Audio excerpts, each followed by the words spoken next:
My name is Laura Hochman, and I work at South Middle School. This is the first year that we've implemented CI3T, and we have also started rolling out the new social skills curriculum, Connect with Kids. At the 6th grade level, which is where I work, we've had a lot of successes.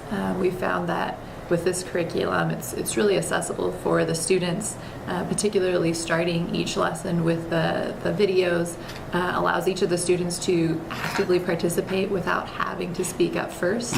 And for many of our students, they struggle kind of being with, the first one to say something or the first one to step out and say anything to the class in front of their peers, particularly with some of the challenging topics. So with the videos kind of as a guiding starting point, many of our students feel much more comfortable after watching that as they've participated in it already as a group.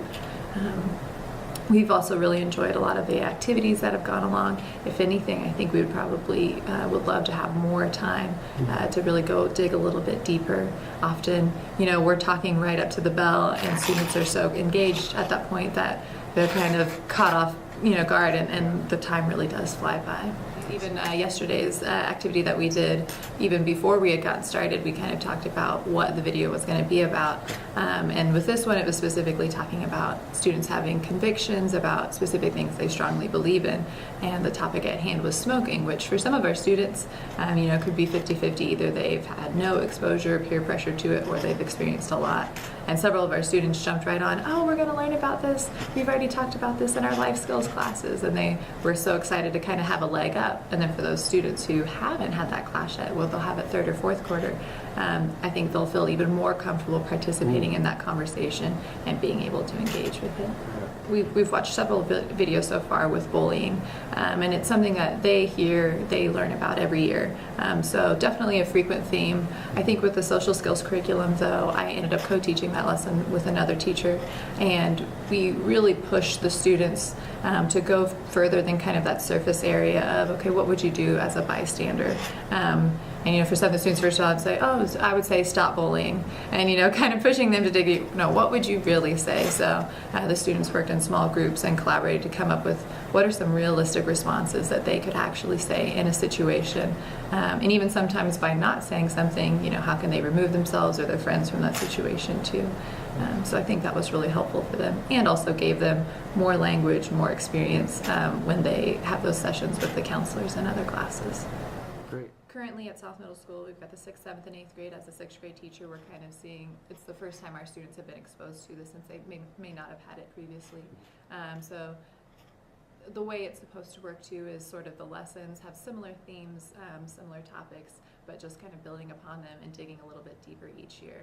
So students in 7th and 8th grade will not be seeing the same videos, but will be building upon the same social skills that they've learned in 6th grade, and then same for 7th and 8th grade. So for each grade level, there's choices to choose from as far as what lessons you want to choose, but it also preserves specific videos for 6th grade, for 7th grade, and for 8th grade, respectively. So that way there isn't any double up on that. So it makes it a little bit easier too for teachers when they're going through and selecting and the order of what they want to teach things in and how to teach it.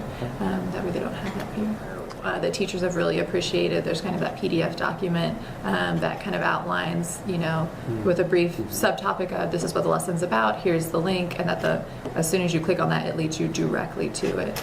So I think that's been really helpful and kind of has helped us continue to go in sequence and not have to feel like we're digging through it. And also as a team at 6th grade, each of us have kind of taken on, we volunteer weekly to print out either the lesson plans and make handouts for the rest of the teachers, so that way it's not, the responsibility is not always on us, because many of the teachers prefer also to have either a hard copy or specific handouts to go along with it. I really feel like this year it's a little more authentic as far as I enjoyed using lessons that we've done in the past, but I really do feel like with the videos, the students being able to view, see, kind of hear a little bit of information, and then at the end there's kind of the breakout sessions modeling with the students. I know for some teachers were kind of hesitant with those because they were high school students discussing those issues and concepts, but the more we kind of went through it and I watched my students, they're more likely and willing to listen to high school age students than even maybe someone who is their same age. So I've actually found that has been really valuable to have them listen and first watch a modeled conversation about the social skills with high school students who, even though it's not someone personally that they know, they might look up to. Although I think it would be a great opportunity if, our two high schools in Lawrence High School and Free State High School, if their students could kind of create their own videos that we could share in 6th grade, because it makes it just that much more personal.